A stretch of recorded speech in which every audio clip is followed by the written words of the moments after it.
So let's talk about flat sawn lumber.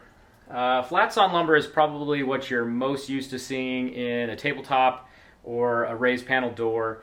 It's the most common material that you'll find out on the market, and the main reason is probably because when you saw a log the most efficient way possible, which is through and through, which is just slice after slice after slice, about 2/3 of the log, the top third and the bottom third, are going to end up being flat sawn boards. And so when you cut up a whole tree, the majority of the material is flat sawn or plain sawn material. The legal definition of flat sawn boards has to do with the orientation of the rings to the widest face of the board.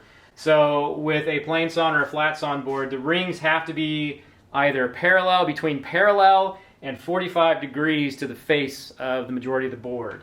So when you look at the end grain of a board, you're going to see something like that.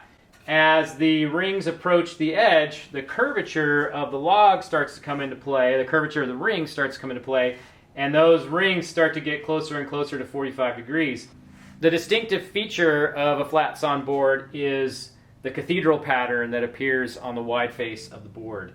It is possible, in theory, to get a board where there are no cathedrals and it is still a flat sawn board. If you were to cut this board perfectly along the lines, the cathedrals would never close. But in practice, it's really hard to do that because trees taper as they go up. So no matter how you cut it, the rings are going to sort of slowly slant through the surface of the cut. And that's what gives you these cathedrals. As each of these rings exits the board, it makes a line and it gives you this cathedral pattern.